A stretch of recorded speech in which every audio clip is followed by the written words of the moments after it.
Hi guys, ang dahilan kung bakit ako absent sa trabaho at pila na ay ilang days na lang absent ko. Tagal ko na hindi nakabalik. No. Ay, sira na din ang cellphone na yan, ang battery. Tapos, ang camera niya, nag-blurred na. Simulang nag-video call kami ng asawa ko. Palagi siya nagreklamo. Blurred ang ano yan eh, camera. So, tinatyaga ko na lang. No. Kasi ano na yan eh, matagal ang cellphone na to, tapos hanggang ngayon hindi pa rin siya naayos. Kung gusto ko pa mag-online, ano na lang, ang ginagamit, nakasaksak ang cellphone na to araw-araw. So, hanggang dito lang siya, oh. Sa electric fan na yan, tapos para makagamit pa tayo. Pero ang kainisan lang dito, mga gamer, ang tagal niya mag-open. Magantay pa ako ng 3 oras kung kailan siya mag-open. So ngayon, na-open naman siya kasi kagabi charge to. Tapos lobat na naman pagkabukas. Tapos ganina, antay na naman ako ng 3 oras. Yun talaga ang kagalitan ko sa araw na to. Palaginan lang ako galit. Pero hindi ako galit sa asawa ko. Dito sa cellphone ko. Ito lang ang problema ko araw-araw. So, buti na lang may nakita ako ng live. Magbigay daw sila ng cellphone. So, late ng Pasko eh. Lampas ng Pasko at New Year. Tapos, iba naman sa November, December, January.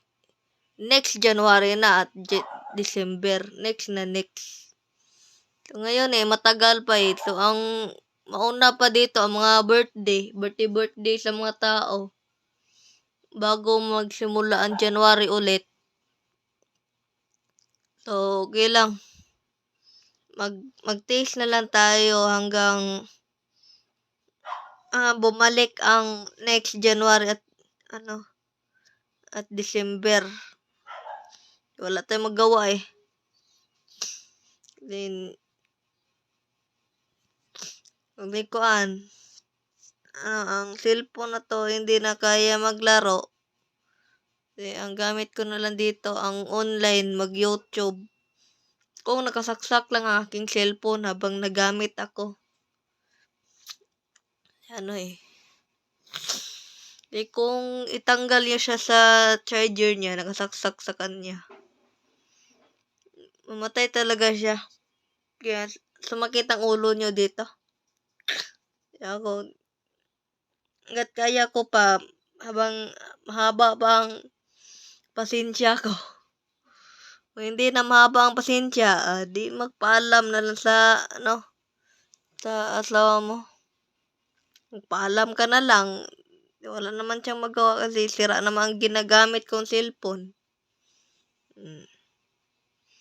Wala tayong magawa, So, konting clip lang sa vlog, mga gamer. Kahit ang harap na ang ginamit ko, kaya blurred siya. Konting clip na. Hindi na tulad dati nung wala pa akong partner. Single pa talaga ako noon. Hindi na tulad dati. Nag-vlog ako dati. Pero, palagi lang ma-hack ang mga Gmail account ko. Kaya, yung YouTube ko na yun, malapit na sana monetize yun. Ano na lang eh. Wala. Parang 3 subscriber na siya. Tapos 2 video. Tapos ang content ko lang nun, kain lang, kain, tapos ligo. Ano, inano ko lang, cut ko lang ang pagdulo para magic ligo siya. Cut pa rin ang edit ko nun eh. Hanggang ngayon. So, nung time na yon hindi pa ako marunong gumawa ng thumbnail. So, ngayon, marunong na. Madali lang pala gumawa ng thumbnail. Mag-download lang kayo ng YouTube para para makagawa na tayo ka ng thumbnail at ang mga comment, kung ang comment naka-off, doon pa rin ipa-on sa YouTube no yun. Dinunload talaga nila yan. Tapos, may iba kasi, ang gamit nila pang edit, ang KineMaster. Sa akin, CapCut lang. Hindi pa ako marunong sa KineMaster, sa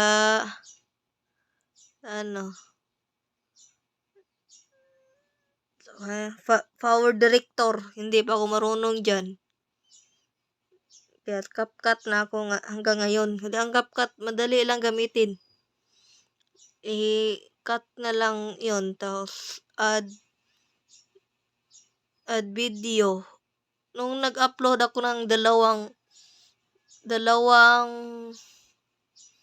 kanta, ang kanta ko, dalawang record. Doon, nag-upload ako gahapon. May hindi nakaalam eh. Hindi ko alam kung ilan views na yun. Bago pa lang yun nag-upload.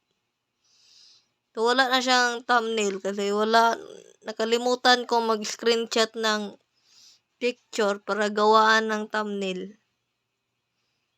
So, ito lang, isang video lang ang i-upload ko eh. Isang video lang. Ang araw na to is parang January 18, tapos 19 na bukas.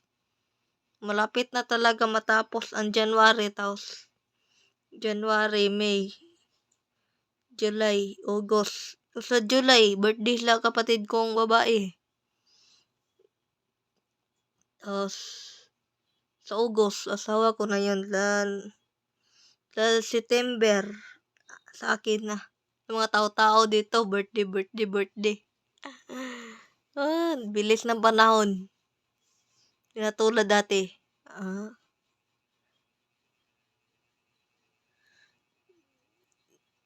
Pag bilis ng panahon, bilis yan tumanda ang mga tao. Okay lang yan. Tapos, kita mo pa ang sugat ko sa mata ko.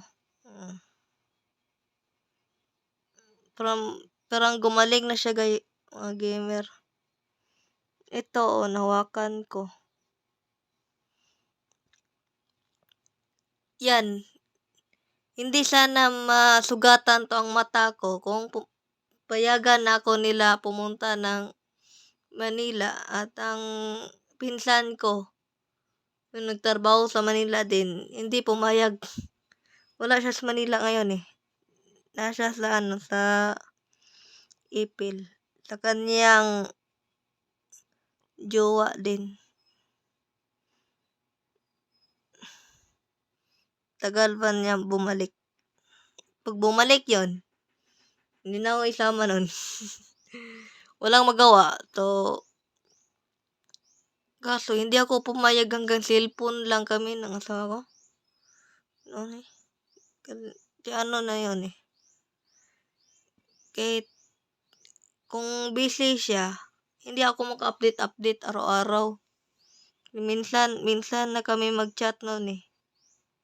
Wala nang time mag-chat. Focus na sa trabaho mga tao dito. Tapos, pati na yung asawa, focus na din. Hindi na tulad dati.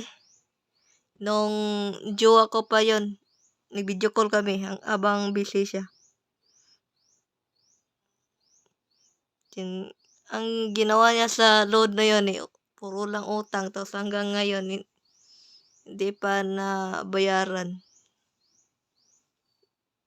So, may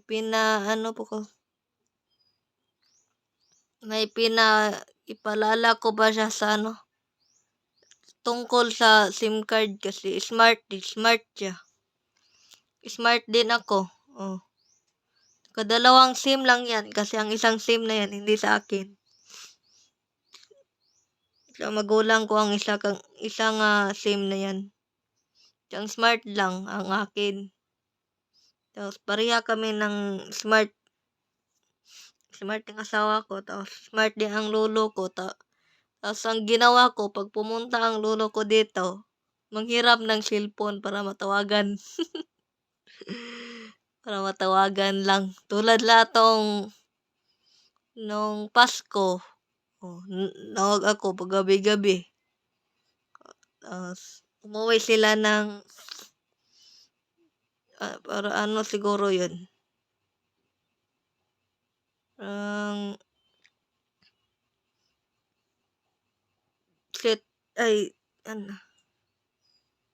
December 30.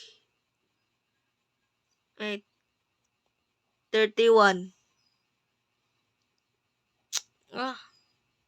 Parang December 30 talaga.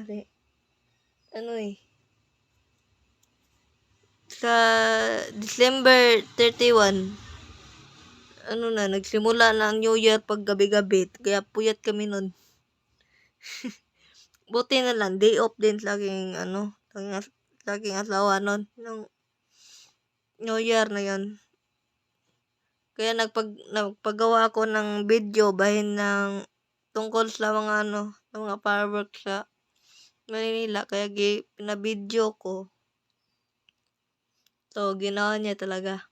Grabe. Hindi mo talaga mapakawala ng isang tao. Tapos, masipag. At may siya, may tulong sa kapwa. Kaya nung Pasko na yun yan, sinachat ko na sa kanya kung may pera, may mga ruling sa kanila, bigyan niya ng 5 pesos kung meron. Pero wala Siguro sa next Pasko at sa next New Year. Alam nyo guys, mga gamer ang katakutan ko lang dito ang ganun tignan yung kamay ko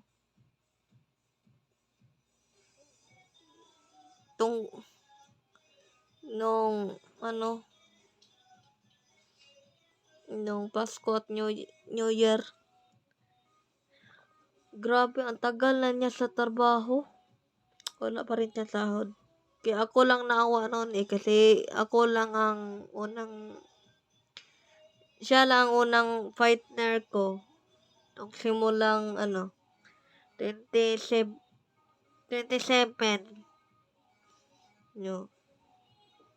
Ako lang ang nagpahirap para makakita ng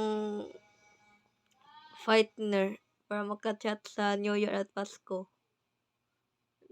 So, ganito na lang gamer. So, abangan nyo na lang. Hindi ko pa alam kung kailan ang cellphone ko nung ko sa live. Sa pa yun sa next January tapos December. So, kung pagkatapos ng December,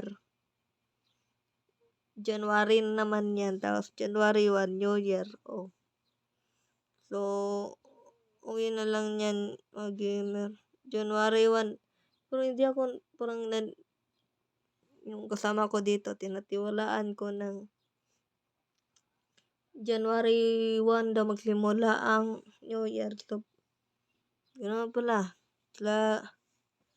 January ay December 31 ng gabi. New Year na. Hmm. Kaya day off ng partner ko sa time na yon. So, mabuti na lang habang haba pa ang pag-day off. So, ang ganito na lang guys, konting clip lang sa vlog. Kasi nakasaksak pa yung cellphone na yan. So, hindi pwede mag-vlog ng habang nakasaksak ang cellphone. Kasi baka pumutok. So, pag-abang na lang kung maka-vlog ako ulit. Bye. Goodbye and I love you all.